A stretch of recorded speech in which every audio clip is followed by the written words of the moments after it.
So I chose to do my presentation on Lord of the Rings, Fellowship of the Ring, and I've titled it An Unexpectedly Feminist Film. My thesis and background, Lord of the Rings, Fellowship of the Ring, on the surface doesn't appear to be a shining example of feminism.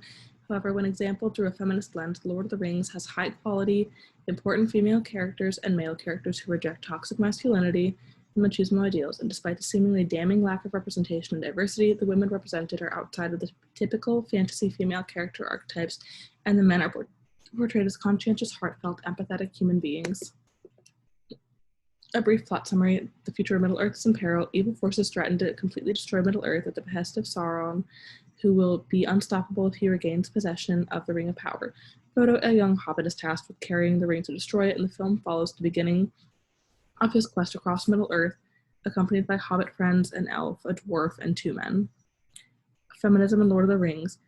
Lord of the Rings is often criticized for the lack of female representation, lack of diversity among racial representation of the actors, focus on men as protectors while women are off doing whatever because they're really not relevant to the plot, and the heavy amounts of violence. In addition to this, there's criticism over Galadriel and Arwen being portrayed as too pure and perfect, both putting women on a pedestal and sending a message that their virtue and purity defines their place in the plot. This is where it gets tricky. I apologize.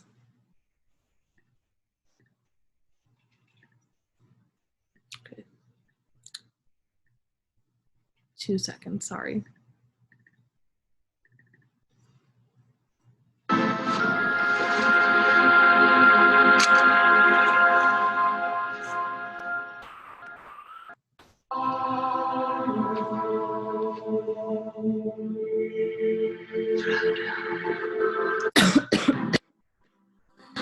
I don't feel them.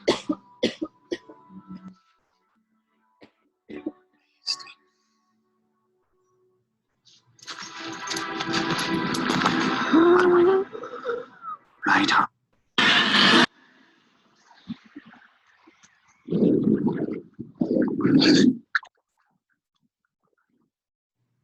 All right, so in this first scene, we see when Arwen first appears, we certainly do get this super feminine, angelic imagery, and Arwen appears in a white dress with the light focusing on her, which sets her apart from all the other characters other than Galadriel, because she's the only other one introduced in this way, and really invokes Marian imagery.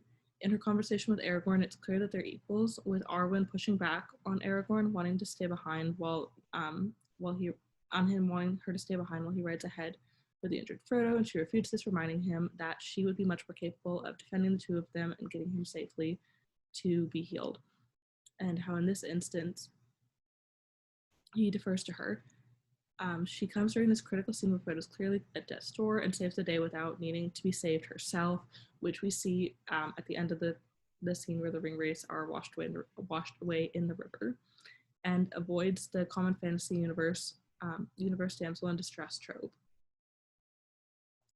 Later in the film, she expresses self-determination by choosing mortality over immortality, of her own volition to stay with Aragorn, and she is portrayed not as the typical submissive portrayal of the female fantasy protagonist love interest, and her screen time may be short, but it makes an impression starting with the introduction that sets her apart from the other main characters. The white dress also really invokes purity, Marian imagery, and it's not essentially the same, but it's similar to how Galadriel is dressed in their first meeting. So it brings the two female characters in this movie together and shows how they exist in the same realm as elves and Marian examples. So Galadriel is arguably the most powerful elf in Middle-earth, and she flips the script on the king-queen narrative trope of being the dutiful queen who defaults to her husband, or the king, and her husband are both clearly important in their world, but her husband is portrayed as essentially just being there as a placeholder.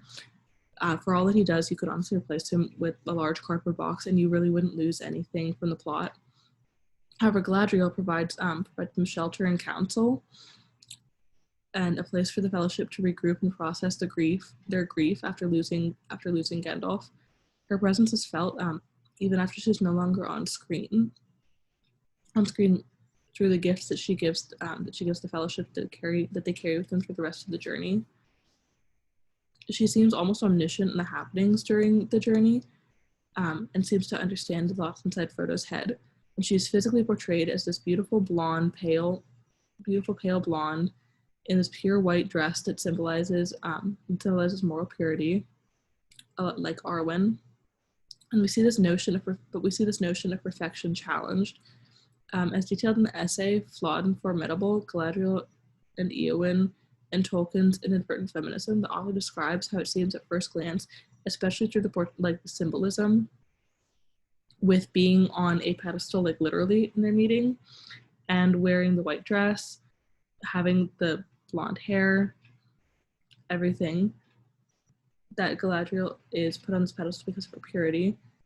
But this is challenged when she flies into a fit of rage into a fit when Frodo suggests that she take the ring. And this shows that almost divine female character that seems like a fantasy embodiment of the Virgin Mary isn't beyond corruption, and it challenges the notion that Galadriel and by extension Arwen are only relevant and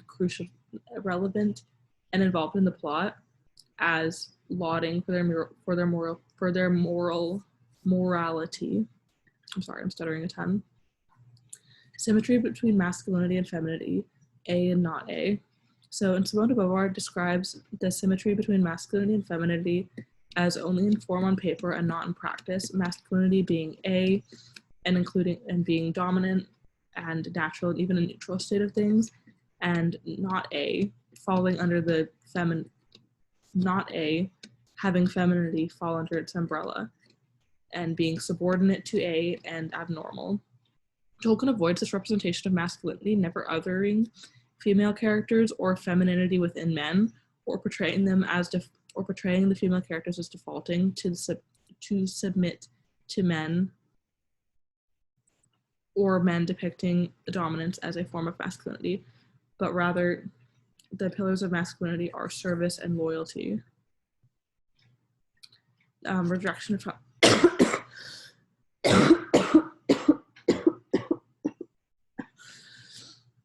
the rejection of toxic masculinity is clearly alluded to in the portrayal of the antagonists, but works are violent for the sake of violence, aggressive and abrasive, and cruel by nature to one another. And Saruman is driven by self-interest and greed, which really ties into the patriarchal ideas of capitalism and self-interest and self-advancement at the cost of others. All these traits are present in toxic masculinity, and using them to clearly define the antagonists is a way for Tolkien and who was the author of the book that this was based off. I know you know this, and I feel awkward saying this. But also for the director of the film to clearly reject toxic masculinity in this movie that could potentially be considered a rejection of feminism, given how it has a lack of female representation. So masculinity and the protagonists. Once again, I have to do this.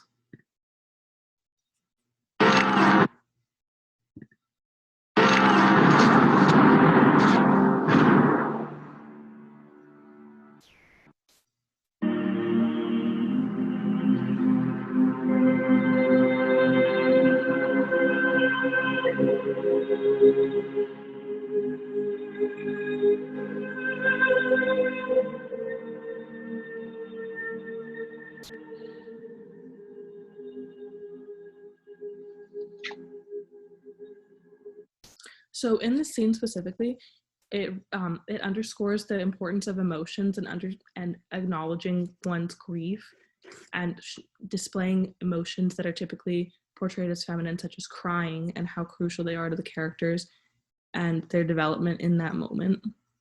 And the male protagonists are just such a beautiful example of masculinity being shown in multiple ways. There's genuine friendship and devotion among the fellowship, and they express joy and grief with one another, and they're also affectionate without reservation. Their masculinity is defined by service, loyalty, and virtue, instead of the toxic masculinity traits that define the antagonists. The characters reject the needless violence of the antagonists. War is so often glamorized in the film, and in The Fellowship of the Ring, the aftermath of the pain caused by the violence is acknowledged and felt by the characters, not merely glossed over. The men of the fellowship are respectful towards the female characters, Arwen being their equal and Galadriel being clearly an authority figure that they defer to. Rejecting machismo and hypermasculinity and being defined by their masculinity and acknowledging they reject machismo and hypermasculinity and also being defined by their masculinity and acknowledge the impact of violence and the grief that they feel. And this really, to go back to it, this scene just clearly underscores how distraught they are and how they're able to openly express their emotions in front of one another. And this ties back to emotions being discouraged in boys, and we saw this in Killing Us Softly. And Lord of the Rings being able to function as an example for displaying emotions and being such a popular work of culture, being able to display such emotions, not being antithetical to masculinity and normalizing it. And in this,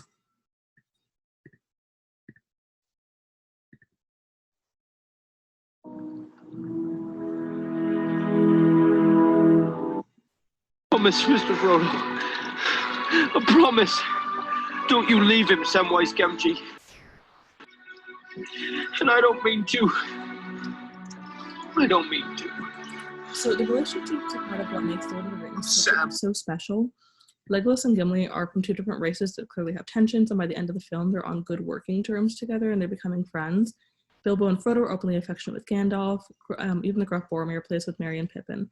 The ability to express emotions around one another and show how much they mean really underscores the importance of male friendship and emotions and affection. It's being crucial to masculinity and not antithetical to feminism when not done in a toxic way. This scene and the music in it, the music is designed to help the viewer experience the emotion that the characters are feeling in the moment and guide you towards this bond that the characters feel and really empathize with it. Now, does Lord of the Rings depict feminist ideals in a non-traditional way? Absolutely. Lord of the Rings is an unexpected depiction of feminism in a way that is accessible to boys and girls. Women are shown as being capable of being important characters who don't need to be saved by their male characters. And toxic ideas of masculinity and the patriarchy are rejected. Clearly, equality among the sexes I'm so sorry, I keep on rereading the same line. Equality among sexes and races is not necessarily pushed, but there's no privileging of one group over another. Genuine expression of emotions is also encouraged, and healthy male friendships, a service outside of oneself, as a key to promoting a healthy society which rejects patriarchal views of femininity and emotions as weakness, male friendships not being of much importance, sexism and a culture of only looking out for yourself and what can advance you most, regardless of the expense to others. Lord of the Rings truly functions as a feminist piece of work in a non-traditional sense, but that doesn't detract from the way that it serves to help dismantle patriarchal ideals and add legitimacy to feminism.